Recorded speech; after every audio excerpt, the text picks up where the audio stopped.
لیکن اگر کوئی بچہ سلپ ہونے لگتا ہے تو کم از کم اس کے ماں باپ زیادہ نقصان ہونے سے پہلے اس کو تھام تو سکتے ہیں. A caring family around you makes a big difference.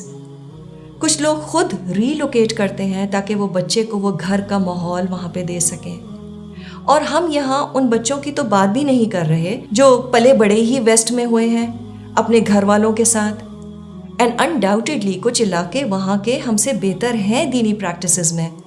So it's not about us being better Muslims than them. لیکن گھر سے اتنا دور بچہ اگر بڑی مشکل میں بھی پڑ جائے, بری صحبت میں پڑ جائے, usually by the time parents know about it, if they know about it, the damage is sometimes irreparable. کتنے بچے جو ویسے ہی دین سے ذرا لوک وارم تھے, جن کو اپنے گھر کا ماحول ذرا گھٹا ہوا لگتا تھا, against the awesome western way of life لگتا تھا, ڈو یو ریئلی تھنک کہ وہ یوں آزاد زندگی گھر سے دور گزار کے دین پر آ جائیں گے؟ سیریسلی؟ اور اگر بچے وہاں جا کر مس فٹ فیل کریں تب ماں باپ اداس, اور اگر وہاں جا کے ان کے غیر اسلامی ماحول کو اپنا لیں تب ماں باپ روتے ہیں. So how does it usually start? شروع میں چھوٹے چھوٹے معاملات میں مشکل ہوتی ہے, وقت پر نماز پڑھنا, رمضان کے روزے, حلال کھانا کھانا وغیرہ.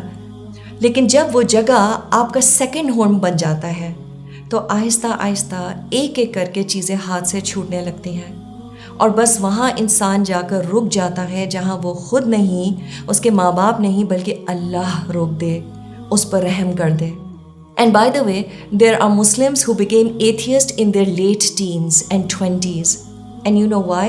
Just because of relocating alone at an age where your God, your ilah, is your nafs and your crazy hormones. And where did they relocate themselves? To non-Muslim majority areas. And for what? Higher education. So where does the problem start from? Parents claiming to have tawakkul on Allah, assuming that they have tied the camel. And for our kids, the problem starts from having issues in daily prayers, fasting, finding halal food.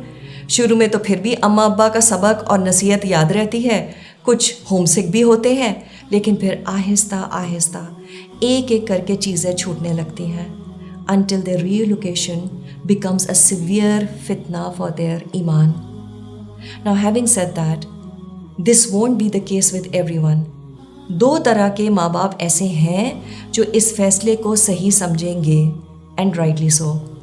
ایک وہ جن کے لیے نماز نہ پڑھنا, mix gatherings, ان لوگوں میں مکس کرنا جو ڈرنک وغیرہ کرتے ہیں, گرل فرینڈس ہونا پرابلم ہی نہیں ہے.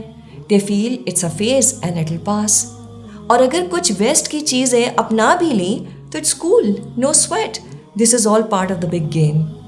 And they claim, oh our kids, they know their limitations. Well, for such parents I will simply reserve my comments. لیکن ایک اور سیٹ آف پیرنٹس ہیں جن کے بچوں کی تربیت ایسی ہوئی ہوتی ہے, ان میں وہ میچورٹی ہوتی ہے جس کی وجہ سے وہ ایسی جگہ جا کر اپنی ذمہ داری کو زیادہ محسوس کرتے ہیں, because they are now representing Islam. الحمدللہ. لیکن ایسے بچے آٹے میں نمک کے برابر ہوتے ہیں. سو یس, واٹ بیکمز اے فتنہ for one person can become a source of guidance for another person. تو ہر شخص کو اس کی اپنی اسٹرینتھس اور ویکنیسز پر دیکھنا پڑے گا, اور اس کا بہترین فیصلہ ماں باپ ہی کر سکتے ہیں, because it's their accountability in front of Allah سبحانہ تعالیٰ ایٹ اسٹیک ٹو. ایک ماں خاص طور پر سینس کر لیتی ہے کہ اس کے بچے میں کتنی ریزیلینس ہے, اس میں دین کتنا ٹھکا ہوا ہے, کیا وہ واقعی اس بڑے جہاد کے لیے تیار ہے. Let's be honest and ask ourselves, is my child really ready for this? And am I ready for the consequences of this decision?